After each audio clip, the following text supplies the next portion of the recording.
बहुत लोग समझते हैं कि नीत्शे नाइलिज्म का फाउंडर था, जो कि बिल्कुल भी गलत है। शेक्सपियर ने मैकबेथ में लिखा था, a tale told by an idiot. असल खतरा नाइलिज्म की मिस इंटरप्रिटेशन या गलत समझ है।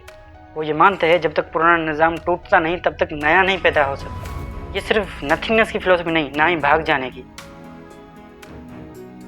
क्या हो अगर मैं आपको बताऊं नाइलिज्म के बारे में अब तक जो कुछ आपने सुना है, जो कुछ आपने देखा है, वो ज़्यादातर गलत है। नाइलिज्म सिर्फ ये कह देना नहीं कि ज़िंदगी का कोई मतलब नहीं। हकीकत तो ये है, नाइलिज्म मॉडर्न इंसान के लिए सबसे ज़्यादा डेंजरस और सबसे ज़्यादा मिसअंडरस्टूड फ़लसफ़ा है।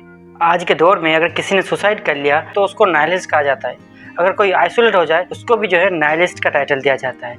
यहाँ तक कि डिप्रेशन, जो कि एक साइकोलॉजिकल डिसऑर्डर है, उसको भी नाइलिज्म से जोड़ दिया जाता है। इसलिए ये एक ऐसी फिलोसफी है जिसका नाम तो हर कोई लेता है, पर जिसका असल मतलब समझने की हिम्मत बहुत कम लोग करते हैं। इंसानी तारीख के सबसे डेंजरस लेखक ने अपने सदी के सबसे खतरनाक अल्फाज कहे। उसने कहा, इंसानियत खतरे में है और एक बहुत बड़ी क्राइसिस इंसान के इर्द गिर्द घूम रही है। अगर वो इंसानों में आ गई तो इंसान खत्म हो जाएंगे। आज के इस वीडियो लेक्चर में हम नाइलिज्म को बिल्कुल एक मुख्तलिफ एंगल से समझेंगे, जो कि प्योरली फिलोसॉफिकल होगी। और ये लेक्चर आपकी बहुत सारी मिसकंसेप्शन को चैलेंज करेगा और आपको बहुत कुछ सीखने को भी मिलेगा। So let's begin. आज से हजारों साल पहले हमारे एंसेस्टर जंगलात में रहते थे। ना उनके पास मजहब का कॉन्सेप्ट था, ना ही मोरलिटी का। वो सिर्फ सर्वाइवल इंस्टिंक्ट पर रिलाई करते थे या उस पर जीते थे। इस सेंस में हमारे एंसेस्टर भी नाइलिस्ट थे, पर एक खास तरीके से। जब उन्होंने भी सवाल उठाए होंगे कि हम इस ज़मीन पर क्या कर रहे हैं, तो उन्होंने भी मीनिंग ढूंढने की कोशिश की होगी, अपने वजूद को समझने की जफाकशी की होगी। क्या उनको मीनिंग मिली? नहीं। उन्होंने मीनिंग की तलाश में तहजीबें बनाई, मज़हब बनाए, मॉरलिटीज़ बनाई। जब भी हम नाइलिज्म का कोई वीडियो या लेक्चर सुनते हैं तो जो पहला लफ्ज़ हमारे दिमाग में आता है वो होता है नथिंगनेस या मीनिंगलेसनेस। लेकिन ये सिर्फ डिक्शनरी या एटमोलॉजिकल डेफिनेशन है, ये पूरा फ़लसफ़ा नहीं है। पर अफसोस के साथ कहना पड़ता है बहुत सारे लोग बस सिर्फ डिक्शनरी या एटमोलॉजिकल डेफिनेशन को ही पूरा फ़लसफ़ा कह देते हैं और फिर उसको हर किसी पर थोप देते हैं। नाइलिज्म का लफ्ज़ लैटिन ज़बान नाइल से निकला है, जिसका मतलब है नथिंग। लेकिन फिलोसफी में नाइलिज्म सिर्फ नथिंग नहीं है। आइए मैं आपको बताऊं कि नाइलिज्म अचानक से पैदा नहीं हुआ। इसका बीज बहुत पहले बो दिया गया था।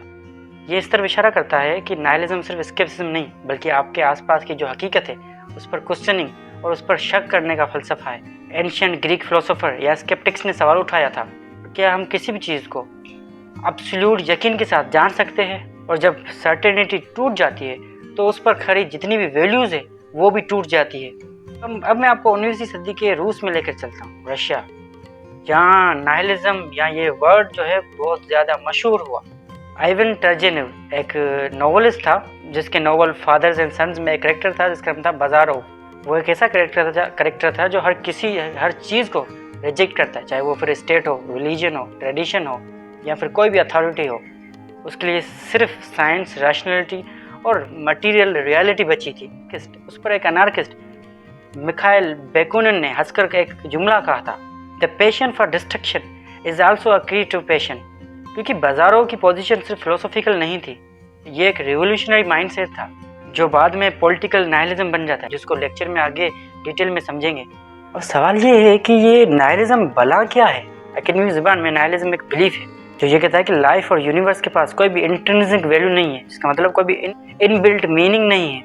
इसको इस तरह समझे, जब एक बच्चा पैदा होता है तो उसके पास कोई भी मीनिंग, पर्पस, वैल्यू नहीं होती, ना कोई ऑब्जेक्टिव ट्रूथ, ना ही एब्सोल्यूट मोरालिटी जो इंसानी वजूद को जस्टिफाई करे। लेकिन उसे मजबूरन ये सब अडॉप्ट करना पड़ता है, क्योंकि उसको सोसाइटी में रहना होता है और वहाँ पे नॉर्मल दिखने के लिए, वहाँ पे फिट रहने के लिए उसको वो सारे वैल्यूज़, वो ट्रेडिशन एक्सेप्ट करने पड़ते हैं, अडॉप्ट करने पड़ते हैं, जिसमें उससे पहले वाले लोग रह रहे होते, तभी उसको नॉर्मल समझा जाता है। हकीकत यही है कि उसमें उसकी विल वो शामिल नहीं होती।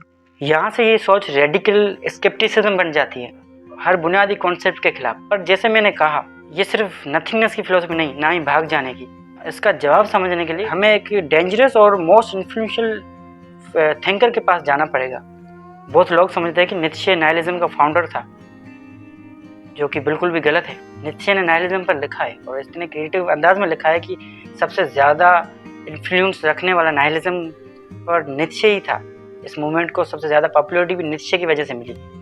उसने ऐलान किया था कि इंसानियत बहुत बड़े क्राइसिस में दाखिल होने वाली, और ये क्राइसिस था the the death of God. ये इसलिए हुआ क्योंकि इंसान बहुत ज़्यादा रैशनल और साइंटिफिक बनता जा रहा था, जिसकी वजह से उनकी पहले बनाई हुई वैल्यूज़, मोरलिटी, तो ट्रेडिशंस को खतरा था।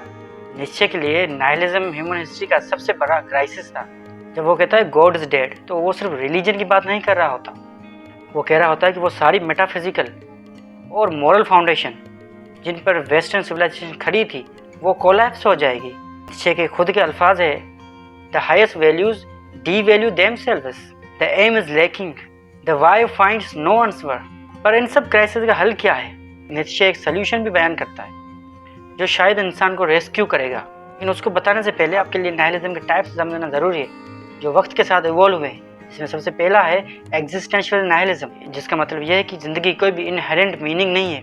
शेक्सपियर ने मैकबेथ में लिखा था, life is but a walking shadow, a tale told by an idiot, full of sound and fury, signifying nothing. ये सिर्फ नाउमीदी नहीं, ये रियलाइजेशन है कि जिस स्टेज पर हम खुद आए हैं वहाँ पर हमारे पास कोई भी स्क्रिप्ट नहीं है। दूसरे नंबर पे मोरल नाइलिज्म। मोरल नाइलिस्ट जो होते हैं उनका ये बिलीफ होता है कि कोई भी गुड या इविल का कॉन्सेप्ट यूनिवर्सल नहीं होता, वो इंसान के बनाए हुए होते हैं। जब ऑब्जेक्टिव मोरलिटी टूट जाती है फिर सवाल ये नहीं होता कि क्या सही है, फिर सवाल ये होता है कि कौन ताकतवर है। तीसरे नंबर पर आती है एपिस्टेमोलॉजिकल नाइलिज्म।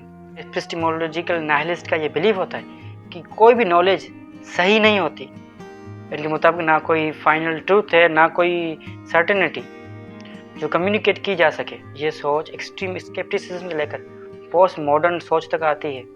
चौथे नंबर पे है पॉलिटिकल नाइलिज्म, जो हमें फादर्स एंड सन्स के नॉवल में भी मिली।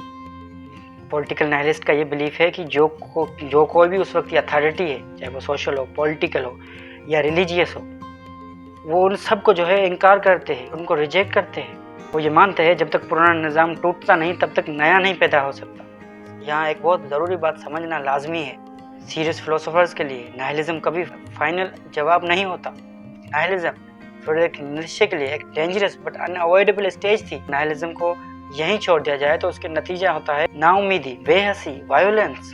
जब इंसान के पास कोई वाई नहीं होता तो या तो वो प्लेजर में डूब जाते या फिर खुद को किसी अथॉरिटी के ऊपर छोड़ देते कि वो उनकी तकदीर को लिखे। इसलिए नाइलिज्म ना तो पूरी तरह गलत है, ना ही पूरी तरह डेंजरस। असल खतरा नाइलिज्म की मिस इंटरप्रिटेशन या गलत समझ है। तारीख में नाइलिज्म अक्सर ऑप्रेसिव अथॉरिटी के खिलाफ एक टूल रहा है और फिलोसफी में ये एक पेनफुल लेकिन ज़रूरी क्राइसिस। नाइलिज्म हमसे एक सवाल पूछता है, अगर यूनिवर्स कोई मीनिंग नहीं देता तो हम क्या क्रिएट करेंगे? खतरा ये है कि हम इसका जवाब डिस्ट्रक्शन से दें, मौका ये है कि हम इसका जवाब क्रिएटिविटी से दें। तो यही तो पॉइंट थी फ्रेडरिक नीत्शे की कि आप नाइलिज्म का शिकार हो जाए और आप जाकर के खुद को आइसोलेट कर दें या अपनी ज़िंदगी को डिस्पेयर या अपथी में डाल दें। उससे अच्छा है कि आप खुद की न्यू वैल्यूज़ बनाओ। जो पुरानी वैल्यूज़ ख़त्म हो चुकी है या जिस सिस्टम में आप रह रहे हो वो सिस्टम आप समझते हो कि बहुत ही ज़्यादा एक्सपायर्ड और आउटडेटेड है, तो आप खुद के ओवरमेंच बन सकते हो जो कि अपनी वैल्यूज़ खुद बनाएगा। यही तो जो है हल था फ्रेडरिक नीत्शे का। और फाइनल अल्फाज कुछ इस तरह है, और शायद यहीं से इंसान वाकई आज़ाद होता है जब वो अपनी वैल्यूज़ खुद बनाता है। Thanks for watching.